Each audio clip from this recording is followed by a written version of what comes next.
Hello everyone. Atomic structure या structure of atom की हम बात कर रहे थे। एटम के कुछ फंडामेंटल पार्टिकल्स की डिस्कवरी कैसे कैसे हुई उसको हम ऑलरेडी डिस्कस कर चुके हैं, है ना। कि एटम क्या है, एक फंडामेंटल यूनिट है, इतनी हम बात कर चुके थे किसकी, मैटर की। और एटम जनरली 3 मेन सब एटॉमिक पार्टिकल्स एटम के अंदर एग्जिस्ट करते हैं। इलेक्ट्रॉन की खोज, इलेक्ट्रॉन की डिस्कवरी माइकल फैराडे साहब ने एक एक्सपेरिमेंट किया था, कैथोड रेज एक्सपेरिमेंट जिसे हम बोल देते हैं।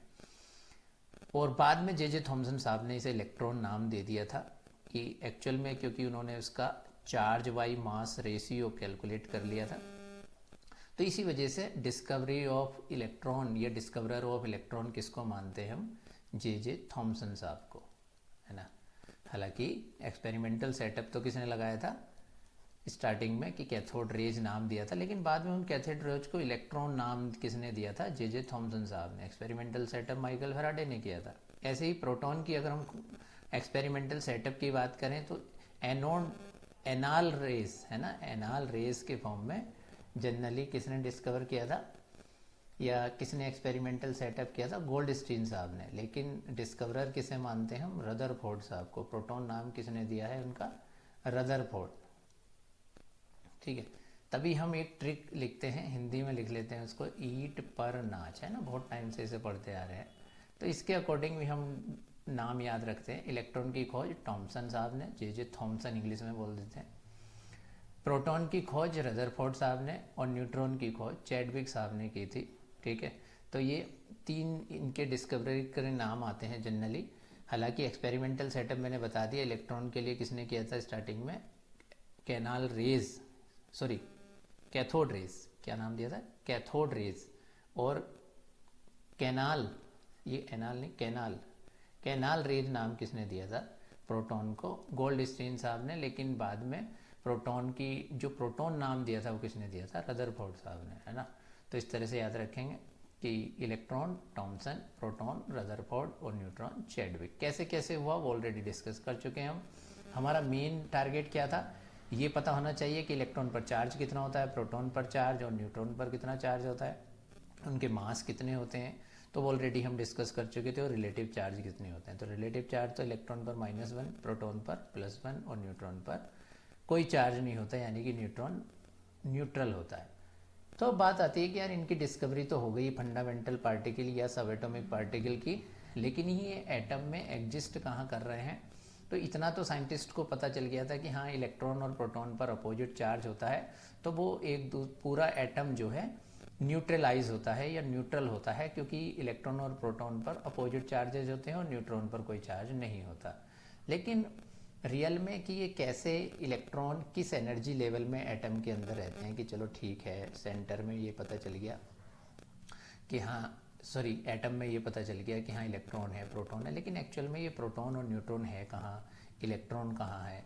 ठीक, इतना तो क्लियर हो रहा है कि चार्ज के बेस पर प्रोटॉन और इलेक्ट्रॉन के बीच में क्या होगा, अट्रैक्शन फोर्सेस होंगे, और एटम जो है एक दूसरे, इलेक्ट्रॉन और प्रोटॉन की वजह से एटम कैसा होगा, न्यूट्रलाइज होगा, न्यूट्रल एटम में रहेगा, ये न्यूट्रल कंडीशन में रहेगा।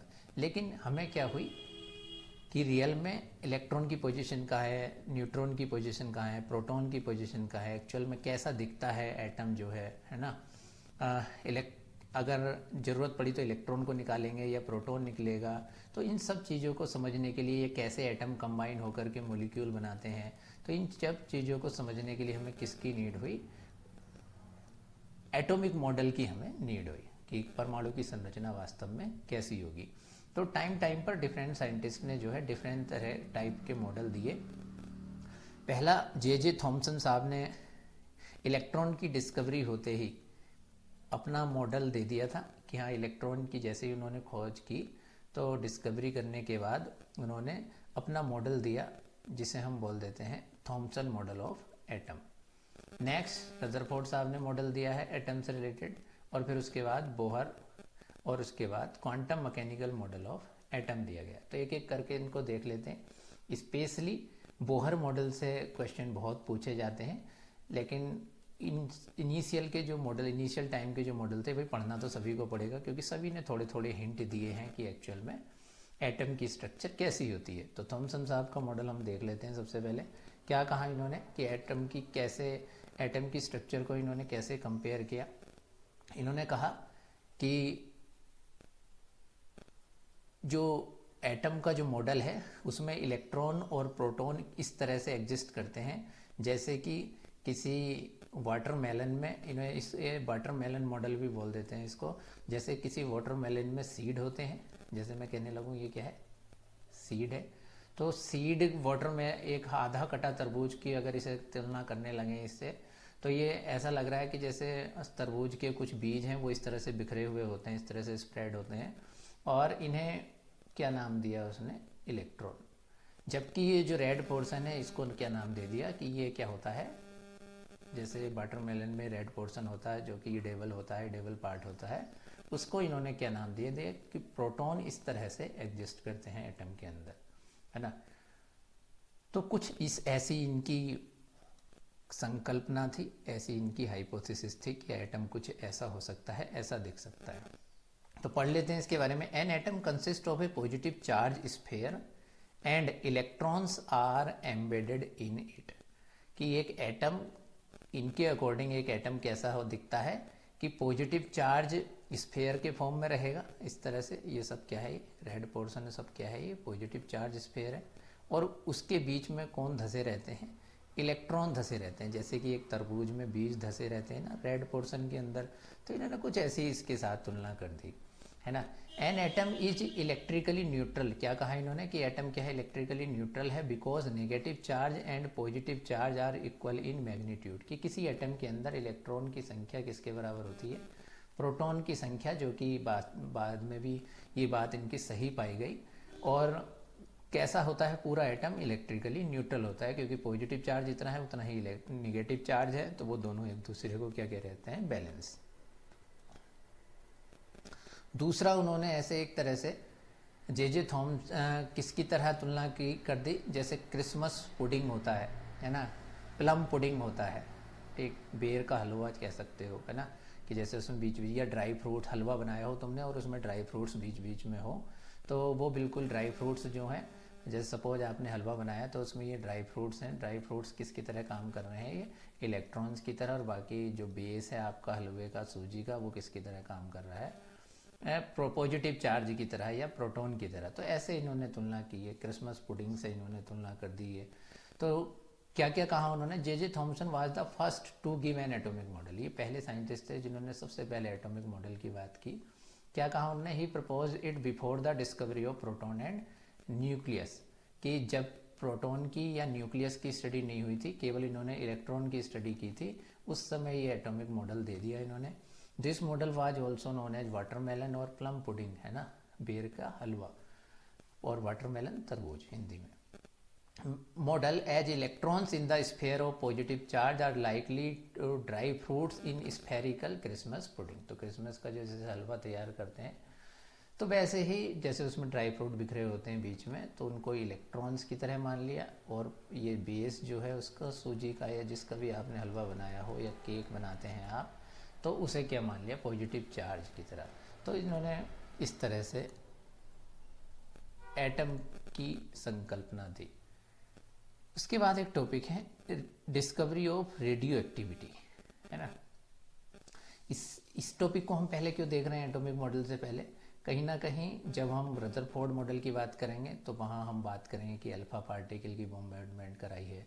तो एक्चुअल में अल्फा पार्टिकल होते क्या हैं, बीटा पार्टिकल क्या होते हैं, गामा रेडिएशन क्या होती हैं, एक्स रे क्या होती हैं, तो उनको थोड़ा सा जान लेते हैं।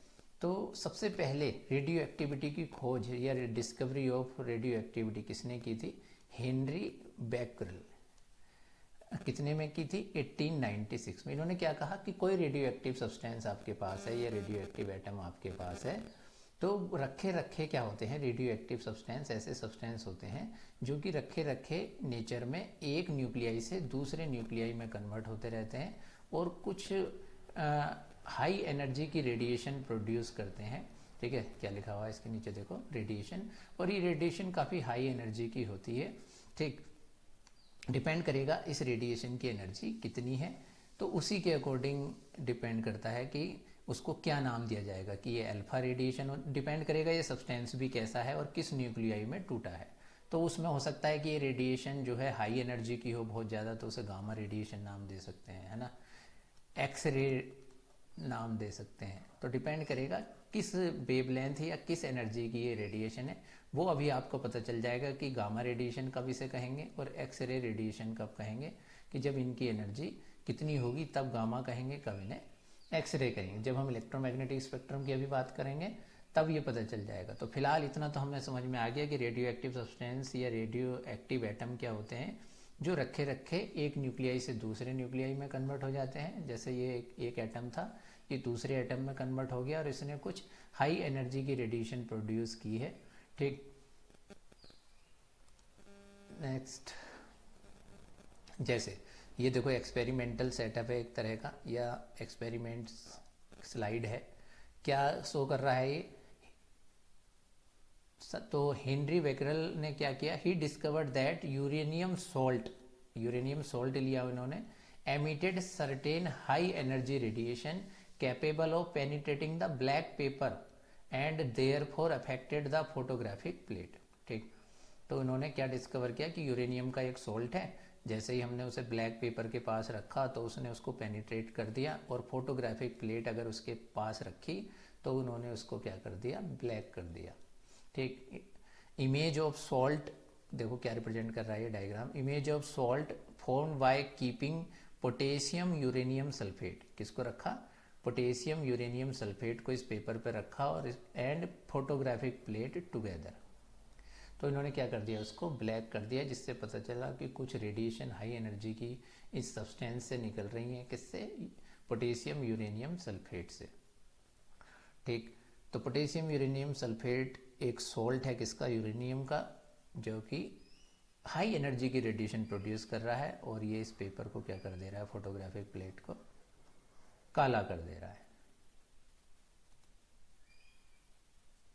अब कौन कौन सी रेडिएशन इससे निकल सकती हैं जब कोई radio active element radio activity show करता है, तो उससे अल्फा रेज निकल सकती हैं। अल्फा रेज क्या होती हैं, fast moving helium nuclei, helium nuclei को हम क्या कह देते हैं, अल्फा रेज। ठीक, बीटा रेज वहां से निकल सकती हैं। बीटा रेज क्या होती है एक्चुअल में, फास्ट मूविंग निगेटिव पार्टिकल, किसकी तरह होता है, अप्रोक्स इलेक्ट्रॉन की तरह होता है, जिस पर कि कितना चार्ज होता है, -1 चार्ज होता है। ठीक, गामा रेज क्या होती हैं, high energy electromagnetic radiation. Electromagnetic radiation जैसे सन से भी निकलती है इलेक्ट्रोमैग्नेटिक रेडिएशन, है ना, इलेक्ट्रोमैग्नेटिक वैद्युत चुंबकीय विकिरण, हिंदी में क्या बोलते हैं, वैद्युत चुंबकीय विकिरण। तो जैसे सनलाइट है या ऑर्डिनरी लाइट है, इनसे भी कुछ स्पेसिफिक एनर्जी की रेडिएशन निकलती हैं, जिन्हें हम नाम दे देते हैं इलेक्ट्रोमैग्नेटिक रेडिएशन। और डिटेल में हम बात करेंगे कि इलेक्ट्रोमैग्नेटिक रेडिएशन की स्ट्रक्चर क्या होती है, कैसे उसमें इलेक्ट्रिक वेक्टर होते हैं, कैसे मैग्नेटिक वेक्टर होते हैं, है ना। तो फिलहाल गामा रेडिएशन हाई एनर्जी की इलेक्ट्रोमैग्नेटिक रेडिएशन है, जिन पर कि किसी तरह का ना कोई चार्ज होता और ना कोई उसका मास होता। ठीक, क्योंकि इलेक्ट्रोमैग्नेटिक रेडिएशन क्या है, एक तरह की फॉर्म ऑफ एनर्जी है। क्या है, एक फॉर्म ऑफ एनर्जी। तो ना इसका मास है और ना ही इसका कोई चार्ज है। तो ध्यान रखेंगे, अल्फा पार्टिकल हम किसे कहते हैं, हीलियम पार्टिकल को, 2He4 को। बीटा रेडिएशन किसे कहेंगे, जस्ट लाइक इलेक्ट्रॉन होता है, ठीक, जिसकी तरह, किसकी तरह होता है, इलेक्ट्रॉन की तरह, और एक निगेटिव पार्टिकल है ये भी। तो कैसे रेडियो एक्टिविटी के थ्रू जो है इन रेडिएशन का पता चला कि हाँ किस पे कैसा चार्ज होगा। तो एक्चुअल में ये ऑब्जर्व किया कि जब कोई रेडियो एक्टिव सब्सटेंस है उससे रेडियो एक्टिव रेज निकल रही होंगी, और जब उनको पास किया गया किसी होल से, और ये होल किसका है, एक लेड की सीट बनी हुई है जिसमें कि एक फाइन होल है, और उस होल से जो रेडिएशन निकल रही हैं उनको जैसे ही इलेक्ट्रिक फील्ड से, ये क्या है लगा रखा है यहाँ पे, इलेक्ट्रिक फील्ड लगा रखा है, एक नेगेटिव पोल है और एक पॉजिटिव पोल है, नेगेटिव प्लेट और पॉजिटिव प्लेट। तो ये ऑब्जर्व किया गया कि अल्फा रेज तो नेगेटिव प्लेट की ओर मूव की है, जबकि बीटा रेज कहाँ को मूव की है, पॉजिटिव प्लेट की ओर। और इससे ये क्या पता चल गया, पॉजिटिव प्लेट की ओर मूव की है तो बीटा पार्टिकल पर कैसा चार्ज होगा, माइनस। तो माइनस 1e0। ठीक, ऐसे ही अल्फा पार्टिकल पर कैसा चार्ज होगा, पॉजिटिव चार्ज होगा, क्योंकि ये कौन सी प्लेट की ओर मूव की है, नेगेटिव प्लेट की ओर। अब क्योंकि गामा रेडिएशन सीधे निकल गई, इसका मतलब इस पर किसी तरह का चार्ज नहीं होगा। तो हमने अभी अभी बात की थी no charge and no mass, no charge and no mass. तो ध्यान रखेंगे इस बात को भी, अल्फा पार्टिकल पॉजिटिवली चार्ज होते हैं और जबकि बीटा पार्टिकल नेगेटिवली चार्ज होते हैं। और इस तरह से यहाँ पे क्या लगा रखी थी, ये फोटोग्राफिक प्लेट, और जहाँ पे भी ये स्ट्राइक कर रहे हैं वहाँ पे क्या बन जाता है, एक स्पॉट बन जाता है। तो इससे पता चलता है कि हाँ जी यहाँ से कोई रेडिएशन आ रही है। Effect of electric field on the radiation from A radio active substance. तो किसी रेडियो एक्टिव सब्सटेंस से ये अल्फा रेज निकल सकती हैं, गामा रेज और बीटा रेज निकल सकती हैं। तो इनकी प्रॉपर्टी भी हमने देख ली कि अल्फा रेज नेगेटिव पोल की ओर और बीटा रेज पॉजिटिव पोल की ओर, जबकि गामा रेज इलेक्ट्रिकली न्यूट्रल होती है। नेक्स्ट मॉडल की हम बात करते हैं, रदरफोर्ड स्कैटरिंग एक्सपेरिमेंट। तो फर्स्ट एटॉमिक मॉडल हम स्टडी कर चुके हैं, जे थॉमसन का मॉडल था। क्या कहा था इन्होंने, इलेक्ट्रॉन की डिस्कवरी के बाद ही इन्होंने ये एटॉमिक मॉडल दे दिया था। इन्होंने किससे इसकी कंपेयर की थी, इन्होंने इसकी कंपेयर की है वाटरमेलन से। किससे की है, वाटरमेलन से। ठीक है, या क्रिसमस पे जो केक, जैसे आप कोई केक बना लेते हो, केक में क्या है, जैसे आप ड्राई फ्रूट ऐड करते हो, तो ड्राई फ्रूट को तो इन्होंने क्या कह दिया, इस तरह से यहाँ स्प्रेड होते हैं ड्राई फ्रूट माना किसी केक में। ठीक, या कोई हलवा है, आपने हलवा बना लिया, तो जनरली क्या होता है, ये जो ड्राई फ्रूट्स हैं इसकी कंपेयर इन्होंने किससे कर दी, इलेक्ट्रॉन से। और बाकी का जो बेस है, जैसे कि आप किसी भी चीज़ से अगर सूजी का हलवा बना रहे हैं तो सूजी कह सकते हैं ना, तो वो उसको इन्होंने क्या नाम दे दिया, प्रोटॉन। तो इस तरह का इनका मॉडल था। सेकंड मॉडल आया रदरफोर्ड स्कैटरिंग एक्सपेरिमेंट। इन्होंने क्या कहा, इन्होंने गोल्ड या फिर अदर कोई मेटल भी हो सकती थी, जिसको कि थिन लेयर या फाइन लेयर में हम डिवाइड कर सकते थे, या एक तरह से उसकी फाइन लेयर बनाई जा सकती है, उसकी पतली चादर बनाई जा सकती हो। तो उन्होंने क्या किया, इन्होंने अल्फा पार्टिकल का सोर्स लिया एक, ठीक, जिसे हम लेड सील्ड बोल रहे हैं, और इसमें से क्या हो रहा है, ये एक अल्फा पार्टिकल का सोर्स है, और बीम ऑफ अल्फा पार्टिकल को इन्होंने स्ट्राइक किस पे कराया, यहाँ पर गोल्ड की एक फॉइल पर। ठीक है, इन्होंने गोल्ड मेटल की एक फॉइल ले ली, एक पतली सी चादर ले ली, और उन पर इस अल्फा पार्टिकल की बॉम्बार्डमेंट कराई। तो इसे हम बोलते हैं इनका रदरफोर्ड स्कैटरिंग एक्सपेरिमेंट। क्यों, क्योंकि इसमें मैनी ऑफ रेडिएशंस क्या हो रही हैं, जो कि अल्फा पार्टिकल के फॉर्म में ये रेडिएशन जा रही हैं, ये विकिरण जा रही हैं। तो ये गोल्ड फॉइल से टकराने के बाद, उस पर स्ट्राइक होने के बाद, ये डिफरेंट एंगल से क्या हो गई, स्कैटर हो गई। और इस स्कैटरिंग को एक डिटेक्टर लगा रखा है इसमें, ये यहाँ पे क्या लगा रखा है, एक डिटेक्टर। वो डिटेक्टर क्या कर रहा है, इसको आइडेंटिफाई कर रहा है कि कितने एंगल से कोई अल्फा पार्टिकल गोल्ड फॉइल से टकराने के बाद स्कैटर हुआ है। ठीक, तो पढ़ लेते हैं एक लाइन करके, क्या है मेन पॉइंट, हमने यहाँ बुलेट पॉइंट लिख रखे हैं। क्या, स्कैटरिंग एक्सपेरिमेंट्स। तो इससे क्या बोला गया है, पहली बात तो scattering experiments, series of experiments performed by Rutherford.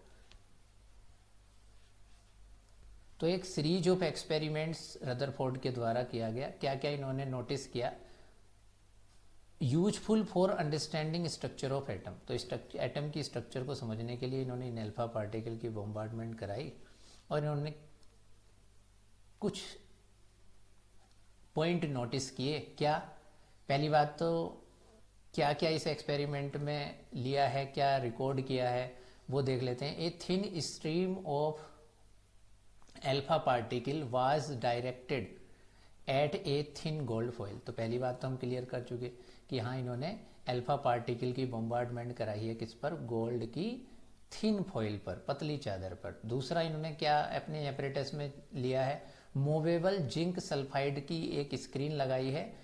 कहाँ लगाई है, was placed around the foil, foil के पीछे, जो कि किसका काम कर रही है, एक डिटेक्टर का काम कर रही है, जिसपे कि एक स्पोर्ट्स के फॉर्म में वो अल्फा पार्टिकल अगर टकराएगा तो दिखाई देगा। Bright spots were produced at the point of hit, जहाँ पे अल्फा पार्टिकल टकराया है, ठीक है, तो वहाँ पे एक ब्राइट स्पॉट, सपोज ये एक अल्फा पार्टिकल यहाँ पे टकराया है, तो यहाँ पे क्या है, एक ब्राइट स्पॉट दिखाई देगा, ठीक है। अब इधर टकराया है तो यहाँ पे भी है ये, ठीक, यहाँ पे टकराया है तो यहाँ पे भी ये जिंक सल्फाइड, पूरी इस तरह से ये जो डिटेक्टर हमने बोला है इसमें जिंक सल्फाइड की प्लेट लगी हुई है, जो कि बता रहा है कि अल्फा पार्टिकल बोम्बार्डमेंट कराने के बाद, स्कैटर होने के बाद कहाँ टकराया है, उसके पॉइंट ऑफ इम्पैक्ट को बता रहा है। Bright spot were produced at the point of hit, जहाँ पे वो टकराया है वहाँ पे ब्राइट स्पॉट दिखेगा। Various observation were made and recorded, different इन्होंने ऑब्जर्वेशन वहाँ से जब ये बोम्बार्डमेंट कराई, वो डिफरेंट ऑब्जर्वेशन वहाँ से रिकॉर्डेड किए। क्या क्या ऑब्जर्वेशन इन्होंने रिकॉर्ड किए उसको देख लेते हैं। इन्होंने कहा most of the alpha particle pass straight through gold foil without any deflection, है ना। क्या कह रहे हैं कि सपोज ये गोल्ड फॉइल थी, तो इन्होंने कहा कि अगर यहाँ से अल्फा पार्टिकल की बोम्बार्डमेंट करा रहे हैं तो मोस्ट ऑफ द पार्टिकल जो है बिना डिफ्लेक्ट हुए सीधे एक स्ट्रेट डायरेक्शन में पार निकल गए, है ना। इससे क्या कंक्लूजन निकला कि इससे ये कंक्लूजन निकला, अब जैसे ये गोल्ड फॉइल है तो ये मैनी ऑफ एटम्स इसमें प्रेजेंट होंगे, ठीक है, मैनी एटम्स इसमें क्या होंगे, प्रेजेंट होंगे, ठीक। तो कुछ पार्ट एटम्स का ऐसा है जहाँ पर ये अल्फा पार्टिकल बिना टकराए क्या हो गए, आर पार निकल गए। सिंपल लैंग्वेज में कहूँ तो इसका मतलब क्या है, it means there is a lot of empty space in an atom, कि एटम में काफ़ी सारा स्पेस ऐसा है जो कि कैसा है, एम्प्टी है, खाली है या खोखला है, सिंपल कहूँ तो। यानी कि अगर हम इसे एटम को, जो कि हम आज की डेट में हमें पता है कि बीच में न्यूक्लियस होता है और यहाँ से अल्फा पार्टिकल अगर जा रहे हैं तो ये बिना टकराए जो है इस तरह से आर पार निकल गए, ठीक। Number of particles. Second observation इनकी क्या है, some of the alpha particle deflected through small angles, कुछ पार्टिकल जो है स्मॉल एंगल के साथ क्या हो गए, वो डिफ्लेक्टेड हो गए, जैसे ये डिफ्लेक्ट हो गया, है ना। ऐसी ये अल्फा पार्टिकल है, यहाँ से टकराने के बाद ये थोड़ा सा किसी एंगल से डिफ्लेक्ट हो गया, ठीक। कुछ हो सकता है कि माना ये अल्फा पार्टिकल है, ये इस एंगल से डिफ्लेक्ट हो जाए। तो कुछ ही पार्टिकल, सबसे ज़्यादा पार्टिकल तो ऐसे थे कि अगर मैं कहने लगूँ 100 पार्टिकल है तो उसमें से आप ये समझिए कि लगभग 70 पार्टिकल तो ऐसे हैं, एज्यूम कर सकते हैं आप 70% पार्टिकल 100% में से वो तो सीधे पार पार निकल गए। ऐसे कह लीजिए कि 30% पार्टिकल लगभग से 20% पार्टिकल लगभग क्या हो गए, कुछ एंगल से डिफ्लेक्ट हो गए, और एक बस 1% 25 कर लीजिए इसको। अब ऐसा कह लीजिए, बस ऐसे एज्यूम कर लीजिए कि 5% पार्टिकल क्या हो रहे हैं, एक स्पेसिफिक पॉइंट से टकराने के बाद फिर से उसी डायरेक्शन में वापस आ रहे हैं, है ना। तो फिलहाल हम बात कर रहे थे कि 70% तो आर पार निकल गए, 25% मान लो, ऐसे कह लो कि कुछ एंगल से यहाँ से किसी एक स्पेसिफिक एंगल से डिफ्लेक्टेड हो गए, है ना। और वो कह रहे हैं it shows presence of a positive charge body inside the atom. ये वाला जो फिनोमिना इन्होंने रिकॉर्ड किया है, इसकी किसी एंगल से अगर ये अल्फा पार्टिकल डिफ्लेक्ट हो रहा है तो कहीं ना कहीं जहाँ से ये डिफ्लेक्ट हो रहा है, जिस पॉइंट से टकराने के बाद, वहाँ पर कैसा चार्ज प्रेजेंट है, एक पॉजिटिव चार्ज प्रेजेंट है, पॉजिटिव चार्ज प्रेजेंट है, ठीक। क्लियर हो गई इतनी बात कि जहाँ से ये स्कैटर होकर के टकरा रहे हैं, इनकी डायरेक्शन चेंज हो जा रही है, डिफ्लेक्टेड हो जा रहे हैं, वहाँ पर क्या है, कोई पॉजिटिव चार्ज बॉडी प्रेजेंट है। तो it shows the presence of a positive charge body inside the atom.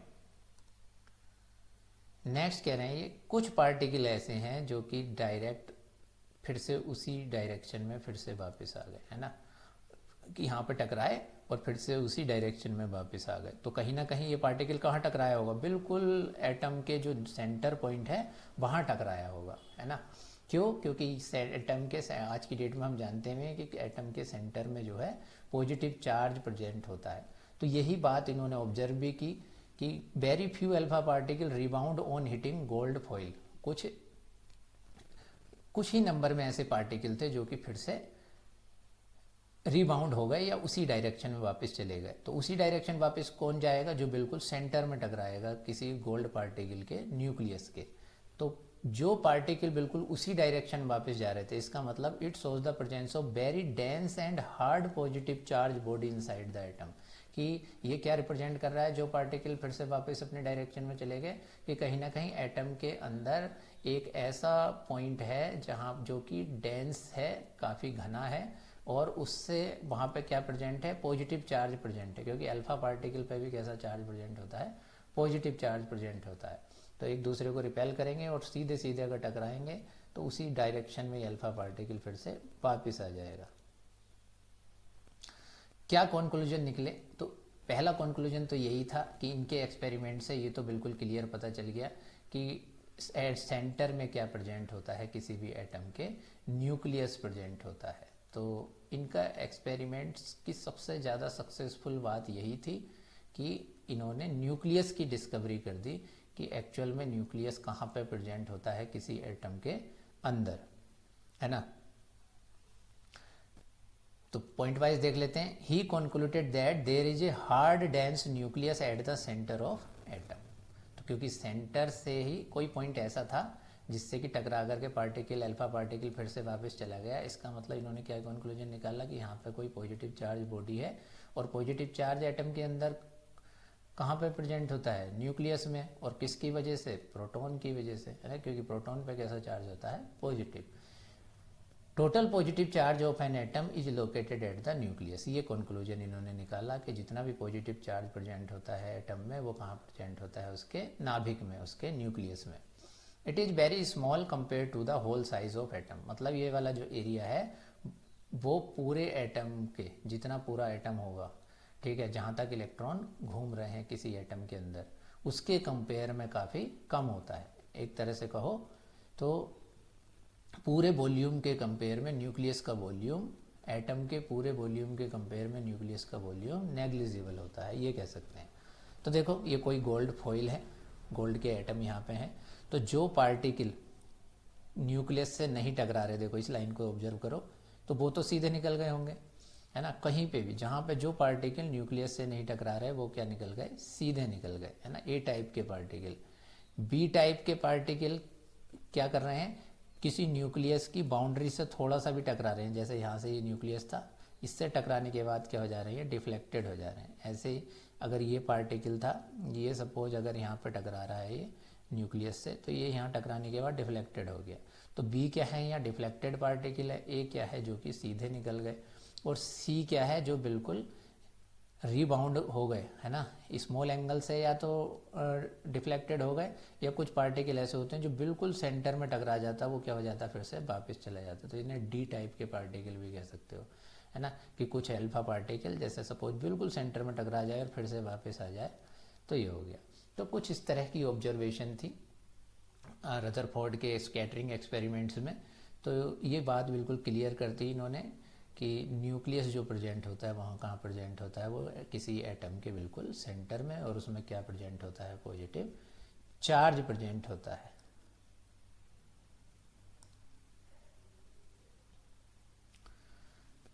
और क्या क्या कंक्लूजन है, whole of positive charge concentrated in an extremely small region known as nucleus. तो इन्होंने न्यूक्लियस किसे कहा, जहाँ पर कि किसी एटम का एक्सट्रीमली स्मॉल पोर्शन है, उसको इसने क्या कह दिया, न्यूक्लियस कह दिया।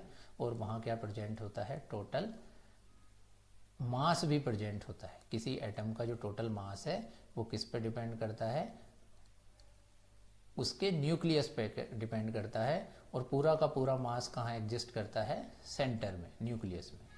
इलेक्ट्रॉन्स, इन्होंने इलेक्ट्रॉन्स के बारे में क्या कहा, electrons revolve around the nucleus. Electron कहाँ रिवॉल्व करते हैं, न्यूक्लियस के बाहर रिवॉल्व करते हैं, न्यूक्लियस के बाहर घूमते हैं। और एक उन्होंने क्या नाम दे दिया, जहाँ पे वो इलेक्ट्रॉन घूमते हैं उसको क्या नाम दे दिया, इसने ऑर्बिट नाम दे दिया, कक्षक नाम दे दिया, ठीक है। तो जैसे ये इलेक्ट्रॉन था, न्यूक्लियस के चारों ओर घूम रहा था, तो ये एक सर्कुलर पाथ में घूमेगा, और जिसे नाम क्या दे दिया इन्होंने, ऑर्बिट, ठीक। और हाई स्पीड से ये इलेक्ट्रॉन जो है घूमते हैं, क्या कहा इन्होंने, कि इलेक्ट्रॉन सर्कुलर ऑर्बिट में हाई स्पीड से घूमते हैं न्यूक्लियस के चारों ओर, ठीक। ये बात किसने कही, रदरफोर्ड साहब ने, ठीक। Electrostatic force of attraction between nucleus and electrons keeps them interact. In electron और न्यूक्लियस को आपस में बाइंड करने का काम कौन करता है, क्योंकि इलेक्ट्रॉन पे कैसा चार्ज है, नेगेटिव, और प्रोटॉन पे कैसा चार्ज है, पॉजिटिव, या न्यूक्लियस पे कैसा चार्ज है, पॉजिटिव चार्ज है।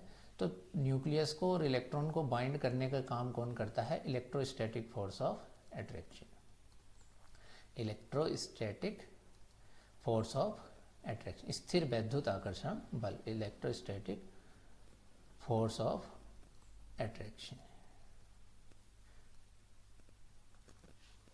ठीक है, तो ये कुछ कंक्लूजन थे इनके, किसके थ्रू आए ये, रदरफोर्ड साहब के, और कौन से एक्सपेरिमेंट से, अल्फा पार्टिकल स्कैटरिंग एक्सपेरिमेंट से। तो एक बार वो रिवाइज कर लेते हैं, क्या क्या कहा, सेंटर में न्यूक्लियस होता है, न्यूक्लियस पे पॉजिटिव चार्ज होता है, इलेक्ट्रॉन सर्कुलर पाथ में घूमते हैं, और इन्हें बाइंड करने का काम कौन करता है, इलेक्ट्रोस्टैटिक फोर्स ऑफ अट्रैक्शन। लेकिन कहीं ना कहीं इनकी कुछ कमियां थी, कुछ लिमिटेशंस थी, जो कि नेक्स्ट एटॉमिक मॉडल के द्वारा रिजॉल्व कर दी गई थी। ठीक है, अच्छा एक चीज़ और देख लेते हैं, क्या कहा इन्होंने, नंबर ऑफ प्रोटॉन किसी एटम के अंदर इक्वल होते हैं number of neutrons, sorry number of electrons के, कि किसी एटम के अंदर, सपोज ये एक एटम है, इसके अंदर नंबर ऑफ इलेक्ट्रॉन्स इक्वल होंगे नंबर ऑफ प्रोटॉन्स के, और उसे हम बोल देंगे एटॉमिक नंबर। तो एक्चुअल में बाय डेफिनेशन तो एटॉमिक नंबर इक्वल होता है नंबर ऑफ प्रोटॉन के, लेकिन नंबर ऑफ इलेक्ट्रॉन्स को भी हम क्या कह सकते हैं, एटॉमिक नंबर। तो या तो नंबर ऑफ किसी भी न्यूट्रल एटम में, जैसे कार्बन है तो कार्बन का कितना होता है 6, और 12 इसका एटॉमिक नंबर होता है, 6 इसका एटॉमिक नंबर और 12 इसका एटॉमिक मास होता है। तो यहाँ पे अगर हम नंबर ऑफ प्रोटॉन की बात करें तो इसमें 6 होंगे, नंबर ऑफ इलेक्ट्रॉन की बात करें, क्योंकि ये एटॉमिक नंबर किसके इक्वल होता है, नंबर ऑफ प्रोटॉन के, तो ये 6 हैं, तो इलेक्ट्रॉन भी कितने होंगे 6, और नंबर ऑफ, अगर आपको न्यूट्रॉन बताने हैं तो ये कितने होंगे, उसके लिए क्या कर दो आप, जो एटॉमिक मास है या द्रव्यमान संख्या है उसमें से किसे घटा दो, किसे माइनस कर दो, एटॉमिक नंबर को। तो न्यूट्रॉन की संख्या निकालने के लिए, नंबर ऑफ न्यूट्रॉन निकालने के लिए क्या कर दीजिए आप, atomic mass minus atomic number. तो एटॉमिक मास कितना है 12 माइनस 6, तो कितना बचेगा 6। तो इस तरह से हम एटॉमिक नंबर कैलकुलेट कर सकते हैं, और एटॉमिक नंबर किसके इक्वल होगा, नंबर ऑफ प्रोटॉन्स के या नंबर ऑफ इलेक्ट्रॉन्स के। और नंबर ऑफ न्यूट्रॉन निकालने के लिए एटॉमिक मास में से एटॉमिक नंबर को सब्सट्रैक्ट कर दीजिए, फिर क्या मिल जाएगा आपको, नंबर ऑफ न्यूट्रॉन। ये हम 9-10 से पढ़ते आ रहे हैं। ठीक है, यहाँ देखो लिख भी रखा है, एटॉमिक मास किसके इक्वल होता है, नंबर ऑफ प्रोटॉन और नंबर ऑफ न्यूट्रॉन के। ये किसके इक्वल होता है, एटॉमिक मास, जिसे रिप्रेजेंट करते हैं हम ए से। तो एटॉमिक मास को या मास नंबर को ए से रिप्रेजेंट करेंगे हम जनरली अब, और एटॉमिक नंबर को किससे रिप्रेजेंट करेंगे, जेड से। ये इक्वल होता है नंबर ऑफ प्रोटॉन के, और ये इक्वल होता है number of proton plus number of neutron के। नेक्स्ट, इसी के बेस पर आइसोटोप का कंसेप्ट आया सामने, कि आइसोटोप्स हम किसे कहते हैं, किसी भी एटम, किसी भी एलिमेंट के ऐसे एटम, जैसे हाइड्रोजन एलिमेंट था उसके ऐसे एटम जिनका एटॉमिक नंबर तो कैसा हो, सेम हो, और एटॉमिक मास क्या हो, डिफरेंट हो। जैसे ये क्या है, प्रोटियम, क्या बोलते हैं इसको, प्रोटियम। इसको क्या बोलते हैं, 1H2 को ड्यूटीरियम, डी से रिप्रेजेंट करते हैं, इसको H से ही रिप्रेजेंट करते हैं। ठीक, इसको ड्यूटीरियम, DUTERIUM, ड्यूटीरियम, और इसको ट्राइटियम किससे रिप्रेजेंट करते हैं, टी से। तो ट्राइटियम, ड्यूटीरियम और protium, 1H1, 1H2 and 1H3, ये क्या है, हाइड्रोजन एलिमेंट के कुछ ऐसे एटम हैं जिनके एटॉमिक नंबर तो सेम है लेकिन एटॉमिक मास क्या है, डिफरेंट है, उन्हें हम बोलते हैं आइसोटॉप्स। क्या कह रहा है, देखो, same atomic number different mass number. Atom having same atomic number but different mass number are called isotopes. तो आइसोटॉप्स किसे कहते हैं, आइसोबार्स किसे कहते हैं, और देख लेंगे हम। एक्चुअल इसका उल्टा क्या होता है, आइसोबार। इसका उल्टा, ये पढ़ के आए हो आप, इसका उल्टा क्या होता है, आइसोबार। आइसोबार में क्या होगा कि ऐसे एलिमेंट जिनके एटॉमिक मास, जैसे पोटेशियम, कैल्शियम और आर्गन, इनके एटॉमिक मास तो कैसे होते हैं, अप्रोक्स सेम होते हैं, ठीक है। और जबकि इनके एटॉमिक नंबर 19, इसका 18 और इसका 20, इनके एटॉमिक नंबर डिफरेंट है लेकिन एटॉमिक मास कैसे हैं इनके सेम है, इसलिए इनको आप क्या बोल देते हैं एक दूसरे के आइसोबार्स, या हिंदी में बोलते हैं समभारिक। तो जिनके भार समान हो, मास समान हो, उनको बोल देते हैं आइसोबार। जिनके एटॉमिक नंबर सेम हो उनको बोलते हैं आइसोटॉप्स। बात कर लेते हैं इनकी कुछ ड्रॉबैक्स की। क्या इनके ड्रॉबैक्स हैं, है ना, इनकी क्या क्या कमियां रहीं। तो इन्होंने कहा कि न्यूक्लियस है और न्यूक्लियस के बाहर क्या रिवॉल्व कर रहे हैं, सर्कुलर ऑर्बिट में इलेक्ट्रॉन रिवॉल्व कर रहे हैं। लेकिन इन्होंने ये नहीं कहा कि इलेक्ट्रॉन अपनी एनर्जी के कारण रिवॉल्व कर रहे हैं या सेल की किसी एनर्जी की बात इन्होंने नहीं की। तो अगर इनके कंसेप्ट के अकॉर्डिंग बात करें तो ये एटम की स्टेबिलिटी को एक्सप्लेन नहीं कर पाए कि एटम रियल में स्टेबल कैसे रहेगा। क्यों? क्योंकि आपको पता है जब भी कोई बॉडी मूव कर रही है तो मूव के समय या मोशन के समय उसकी एनर्जी क्या होगी, कहीं ना कहीं रिलीज होगी। ये क्या दिखा रखा है, release of energy.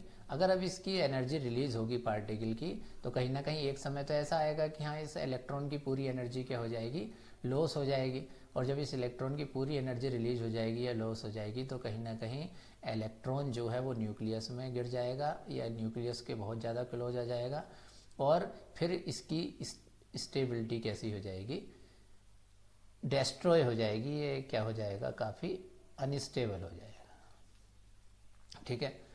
It does not tell anything about the distribution of electron and energy of these electron. तो इन्होंने ये जो इलेक्ट्रॉन रिवॉल्व कर रहा है इसकी ना तो एनर्जी की बात की है कि इसकी अपनी एनर्जी के कारण मूव कर रहा है या क्या कर रहा है, ठीक है, या इनके कैसे न्यूक्लियस के चारों ओर ये इलेक्ट्रॉन डिस्ट्रीब्यूट रहते हैं, जो कि आज की डेट में हम पढ़ रहे हैं कि इलेक्ट्रॉन जनरली कहाँ रहते हैं, सेल में। और सेल में भी क्या होती है, सब सेल में भी क्या होती है, ऑर्बिटल्स। तो इलेक्ट्रॉन्स एक डेफिनेट ऑर्बिटल में प्रेजेंट होते हैं। तो इन्होंने ना किसी ऐसे कंसेप्ट की बात की कि हाँ इलेक्ट्रॉन्स एक्चुअल में प्रेजेंट कहाँ पे होते हैं एटम के अंदर, या किस तरह का डिस्ट्रीब्यूशन ऑफ इलेक्ट्रॉन इनका एटम के अंदर होता है। तो ना तो डिस्ट्रीब्यूशन की बात की और ना ही इन इलेक्ट्रॉन्स की एनर्जी की इन्होंने बात की। और एटम की स्टेबिलिटी को भी ये एक्सप्लेन नहीं कर पाए, क्योंकि वो हमने बात कर ली है। क्यों? क्योंकि इलेक्ट्रॉन अगर इस तरह से न्यूक्लियस के चारों ओर लगातार घूमेगा तो कहीं ना कहीं एक टाइम ऐसा आएगा कि उसकी एनर्जी कम हो जाएगी और इलेक्ट्रॉन्स क्या हो जाएगा, बिल्कुल न्यूक्लियस में गिर जाएगा, ऐसे कह सकते हो। ठीक, एक समय ऐसा आएगा ना कि जब न्यूक्लियस के बहुत क्लोज आ जाएगा तो इनके बीच में ऑलरेडी अट्रैक्शन फोर्स है। तो कहीं ना कहीं ऐसा मान सकते हैं कि इस कंसेप्ट के अकॉर्डिंग तो ऐसा लग रहा है कि इलेक्ट्रॉन न्यूक्लियस में गिर जाएगा, है ना, और इस तरह से न्यूक्लियस क्या हो जाएगा या पूरा एटम क्या हो जाएगा, डिस्ट्रॉय। तो स्टेबिलिटी की बात नहीं की इन्होंने एटम की। According to the electromagnetic theory charge particle would loss energy during acceleration. तो ये बात अभी हमने लास्ट स्लाइड में भी कहा है कि इलेक्ट्रोमैग्नेटिक थ्योरी के अकॉर्डिंग ये हमें पता है जब भी कोई चार्ज पार्टिकल मूव करता है तो कहीं ना कहीं उसकी एनर्जी लॉस होती है। अब इन्हें ये नहीं पता था क्योंकि कि इलेक्ट्रॉन अपनी एनर्जी के कारण मूव नहीं करते, सेल की अपनी एनर्जी होती है, जो कि आज की डेट में हमें पता है कि इलेक्ट्रॉन एक डेफिनेट सेल में मोशन करता है और उस सेल की अपनी एनर्जी होती है। एक स्पेसिफिक सेल होती है, स्पेसिफिक ऑर्बिट होती है जिसकी अपनी एक खुद की एनर्जी होती है, तभी इलेक्ट्रॉन लगातार सेल की एनर्जी की वजह से उसी सेल में या ऑर्बिट में सर्कुलेट करता है। लेकिन इन्होंने इस बात को एक्सप्लेन नहीं किया। और क्योंकि चार्ज पार्टिकल है लगातार घूम रहा है तो इलेक्ट्रोमैग्नेटिक थ्योरी भी ये कहती है जब भी कोई चार्ज पार्टिकल मूव करता है तो वो एनर्जी को लॉस करेगा और कोई एक टाइम ऐसा आएगा उसकी एनर्जी बिल्कुल लॉस हो जाएगी। ठीक है, तो ये कह रहे हैं this loss of energy would slow down the speed of electrons and eventually the electron would fall into nucleus and the atom will collapse. Atom क्या हो जाएगा, कोलैप्स हो जाएगा, कि जब इलेक्ट्रॉन बिल्कुल किस में गिर जाएगा, न्यूक्लियस में गिर जाएगा। तो ये था कंसेप्ट टोटल किसके बारे में, रदरफोर्ड मॉडल ऑफ एटम, जो कि स्कैटरिंग एक्सपेरिमेंट था। लेकिन हाँ काफ़ी चीज़ें इन्होंने एक्सप्लेन कर दी थी कि एक्चुअल में न्यूक्लियस कहाँ प्रेजेंट होता है और इलेक्ट्रॉन कैसे रिवॉल्व करते हैं उनकी चारों तरफ। बस इलेक्ट्रॉन की एनर्जी के बारे में या स्टेबिलिटी ऑफ एटम के बारे में ये ज़्यादा कुछ नहीं बता पाए। बात आती है इलेक्ट्रोमैग्नेटिक वेव्स क्या होती हैं। तो अब छोटे छोटे कुछ ऐसे कंसेप्ट आएंगे जिनकी नीड आपको इस चैप्टर में होगी, है ना। इलेक्ट्रोमैग्नेटिक वेव्स या इलेक्ट्रोमैग्नेटिक रेडिएशन क्या होती है? तो आपको सबको पता है कि जैसे किसी नेचुरल लाइट आ रही हो सन के थ्रू, है ना, ये नेचुरल लाइट डिफरेंट रेडिएशन के फॉर्म में, या फिर किसी ऑर्डिनरी लाइट जैसे किसी बल्ब वगैरह से अगर कुछ रेडिएशन आ रही है, ठीक है, तो ये जो रेडिएशन होती हैं एक्चुअल में ये डिफरेंट एनर्जी की हो सकती हैं, ठीक। सन से आने वाली रेडिएशन जो है वो डिफरेंट एनर्जी की या डिफरेंट वेवलेंथ की हो सकती है,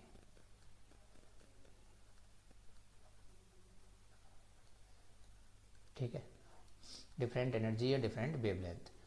तो सन से आने वाली जो रेडिएशन है एक्चुअल में उसको हम क्या बोलते हैं, वो छोटे छोटे बंडल्स या पैकेट्स के रूप में चलती हैं, और इन छोटे छोटे बंडल्स या पैकेट की एनर्जी अलग अलग हो सकती है, जिन्हें हम नाम दे देते हैं इलेक्ट्रोमैग्नेटिक रेडिएशन, EMR, ठीक। अभी इस इलेक्ट्रोमैग्नेटिक रेडिएशन में नाम से ही पता चल रहा है कि कहीं ना कहीं इसमें इलेक्ट्रिक वेक्टर होंगे और मैग्नेटिक फील्ड के वेक्टर होंगे, यानी कि इलेक्ट्रिक कंपोनेंट होंगे और मैग्नेटिक कंपोनेंट होंगे। तो ये कह रहे हैं these are the radiation with which electric and magnetic field are associated, कि इलेक्ट्रिक फील्ड से रिलेटेड वेक्टर होंगे और मैग्नेटिक फील्ड से रिलेटेड वेक्टर होंगे, ठीक। जैसे कि आपको ये दिखा रखा है कि रेड लाइन से ये कि इलेक्ट्रोमैग्नेटिक रेडिएशन है ये, ठीक। इस तरह से आप इसको देख सकते हैं, ठीक है। ये दूसरे फील्ड के वेक्टर हैं और ये एक दूसरे के परपेंडिकुलर चलते हैं, कि अगर ये इस तरह से है तो ये इधर होगा 90 डिग्री पे, तो एक दूसरे के कैसे होते हैं, परपेंडिकुलर। अगर ये इलेक्ट्रिक फील्ड के वेक्टर हैं, ठीक है, इलेक्ट्रिक फील्ड से रिलेटेड हैं, तो ये किससे रिलेटेड होंगे, मैग्नेटिक फील्ड से। अब ये जनरेट कैसे होते हैं ये फील्ड, तो एक्चुअल में देखो सन है, सन से जो रेडिएशन आ रही हैं तो वहाँ पे भी क्या हो रहा होगा, सन है, किससे मिलकर के बना हुआ भाई, पार्टिकल से मिलकर के बनती है दुनिया में हर चीज़, तो वहाँ भी क्या होगा, एटम्स हो गए, एटम होंगे, तो एटम में भी दो तरह के मोशन होते हैं, आगे पढ़ोगे। एक तो इलेक्ट्रॉन्स का अपनी ही एक्सिस के क्लॉकवाइज और एंटी क्लॉकवाइज मोशन होता है, उसे बोलते हैं हम स्पिन मोशन ऑफ इलेक्ट्रॉन, ठीक है। अब एक इलेक्ट्रॉन जो है वो न्यूक्लियस के चारों ओर घूमता है, तो उसे बोलते हैं हम उसका ऑर्बिट मोशन। तो दो तरह के मोशन किसी एटम में जनरली इलेक्ट्रॉन करता है, एक स्पिन मोशन और एक ऑर्बिट मोशन। तो ऑर्बिट मोशन के थ्रू मैग्नेटिक फील्ड जनरेट होता है और इलेक्ट्रिक इसके स्पिन मोशन के थ्रू क्या जनरेट होता है, इलेक्ट्रिक फील्ड जनरेट होता है। तो इस तरह से दो तरह के फील्ड इलेक्ट्रॉन के मोशन की वजह से जनरेट होते हैं किसी एटम के अंदर, और उससे जो रेडिएशन रिलीज होती है फिर उसमें दो तरह के ही वेक्टर होते हैं, एक इलेक्ट्रिक वेक्टर और दूसरा मैग्नेटिक वेक्टर। तो इस तरह से जब कोई रेडिएशन आती है जो कि एक फॉर्म ऑफ एनर्जी है, इलेक्ट्रोमैग्नेटिक रेडिएशन क्या है, एक फॉर्म ऑफ एनर्जी, तो इसमें दो तरह के वेक्टर होते हैं, इलेक्ट्रिक फील्ड से रिलेटेड और एक मैग्नेटिक फील्ड से रिलेटेड। तो आई होप मैंने थोड़ा सा ब्रीफली इसको एक्सप्लेन किया है कि क्या ऑर्बिट मोशन होता है, क्या स्पिन मोशन होता है। स्पिन मोशन से इलेक्ट्रिक फील्ड जनरेट होता है और ऑर्बिट मोशन से मैग्नेटिक फील्ड जनरेट होता है, और ये दोनों फील्ड मिलकर के एक फॉर्म ऑफ एनर्जी के फॉर्म में रिलीज होते हैं और क्या जनरेट करते हैं, इलेक्ट्रोमैग्नेटिक रेडिएशन, ठीक है।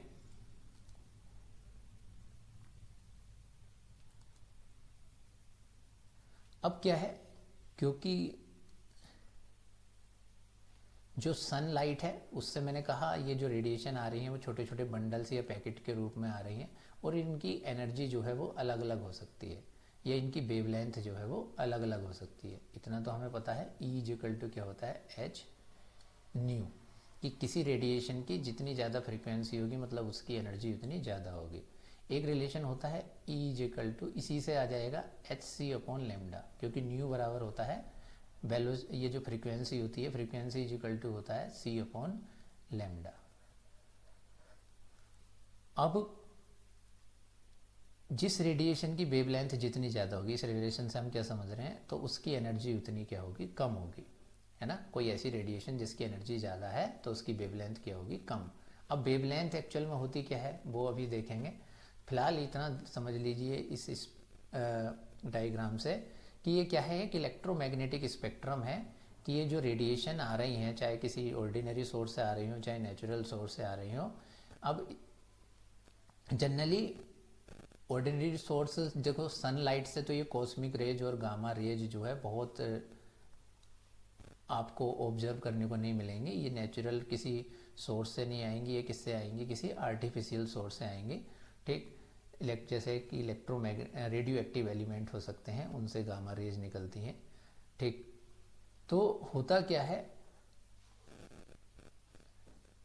इन रेडिएशन को वेवलेंथ के या फिर फ्रीक्वेंसी के बढ़ते हुए क्रम में या घटते हुए क्रम में रखने पर जो है, या तो इंक्रीजिंग ऑर्डर में इधर को कह लो या डिक्रीजिंग ऑर्डर में कह लो, इसमें इंक्रीजिंग ऑर्डर या डिक्रीजिंग ऑर्डर में रखने पर अब देखो इधर को क्या हो रही है, वेव लेंथ 10⁻⁻18, 10⁻⁻14, 10⁻⁻10, इधर को वेव लेंथ क्या हो रही है, इंक्रीज हो रही है।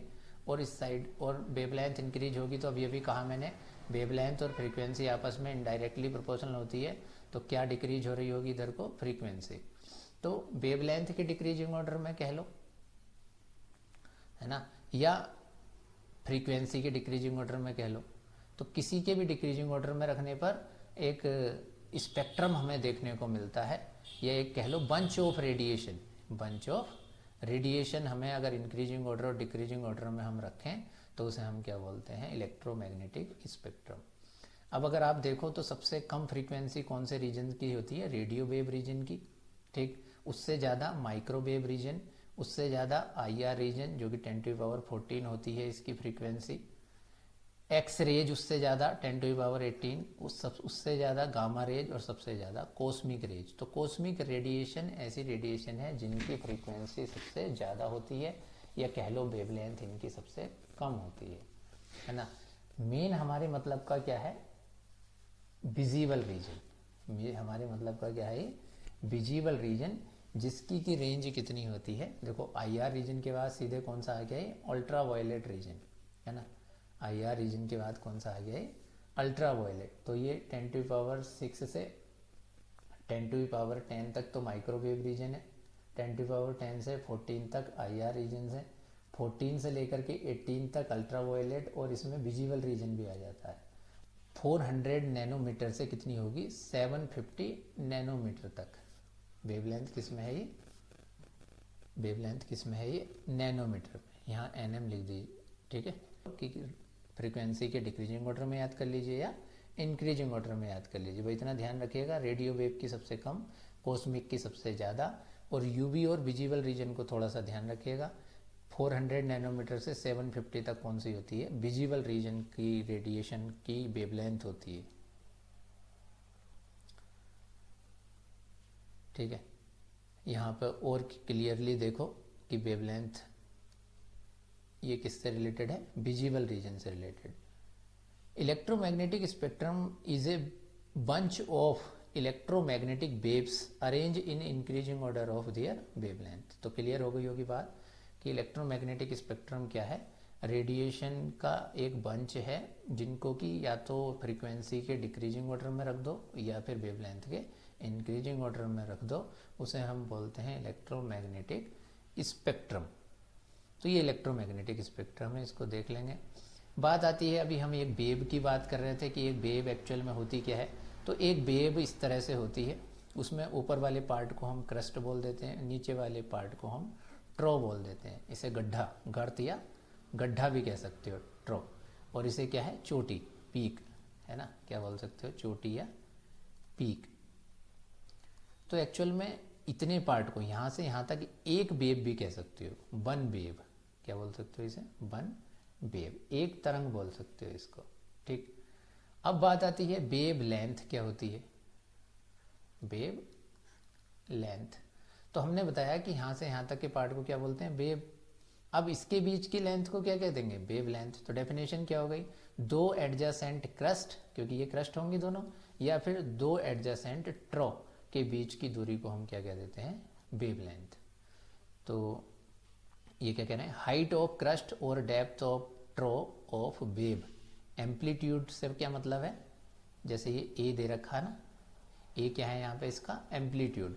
अब किसी वेव का एम्पलीट्यूड का मतलब क्या है कि हाइट ऑफ क्रस्ट और depth of wave, depth of trough sorry, ठीक है, कि या तो इसकी डेप्थ देख लो या इसकी क्रस्ट की हाइट देख लो, कहाँ से, सेंटर से, उसको हम क्या बोल देंगे, एम्पलीट्यूड, क्या बोलेंगे, एम्पलीट्यूड।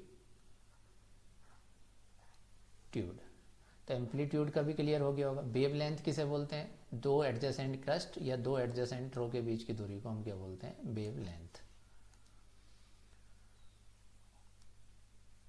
और हैं कुछ छोटे छोटे टॉपिक जैसे वेलोसिटी, है ना, तो distance travel by wave in 1 second is known as velocity, ठीक, कि किसी 1 सेकंड के अंदर अंदर किसी वेव के द्वारा, जैसे ये पर्टिकुलर पॉइंट है, यहाँ से एक वेव जा रही है, ठीक है, ठीक, ये एक वेव आ रही थी 1 सेकंड के अंदर अंदर, अब जैसे इस पॉइंट को पार करना है तो 1 सेकंड के अंदर अंदर इस वेव ने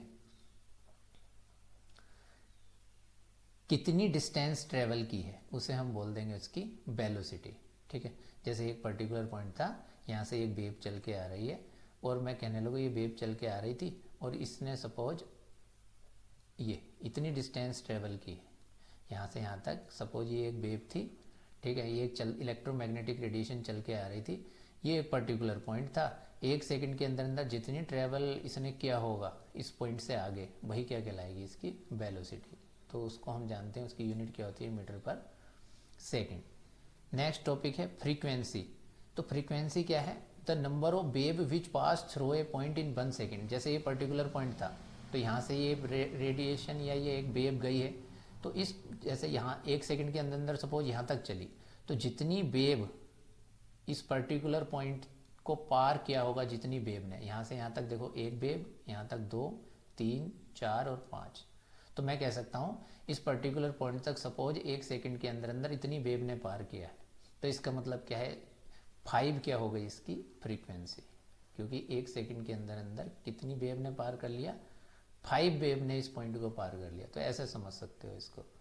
वेव नंबर क्या है, नंबर ऑफ वेव पर सेंटीमीटर, सपोज यहाँ से यहाँ तक की डिस्टेंस कितनी थी, पर सेंटीमीटर। अब इसके बीच में जितनी वेव एग्जिस्ट कर रही होंगी, 1, 2, 3, 4, 5, तो वही क्या कहलाएगा, उसका वेव नंबर, ठीक। तो पर सेंटीमीटर लेंथ में जितनी वेव किसी रेडिएशन की एग्जिस्ट करें उसे कह देंगे वेव नंबर।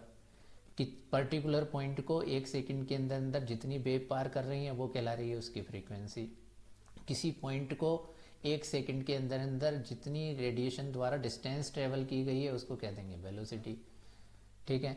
और इतना हम जानते हैं कि जैसे एक रेडिएशन ये थी इस पॉइंट से इस पॉइंट तक, इस पॉइंट से इस पॉइंट तक दूसरी रेडिएशन सपोज ये है, क्या ऑब्जर्वेशन हो रही है, इसकी वेवलेंथ हमें ज़्यादा लग रही है, इसकी वेवलेंथ हमें कम लग रही है। तो न्यू बराबर क्या होता है, c/λ, या एक तरह से कह लो 1/λ। जिस वेव की वेवलेंथ ज़्यादा होगी तो पक्की बात है उसकी फ्रीक्वेंसी क्या होगी, कम होगी, क्योंकि देखो इस पर्टिकुलर पॉइंट तक कितनी वेव एग्जिस्ट कर रही है, 1, 2 और 3, 3.5 कह सकते हो।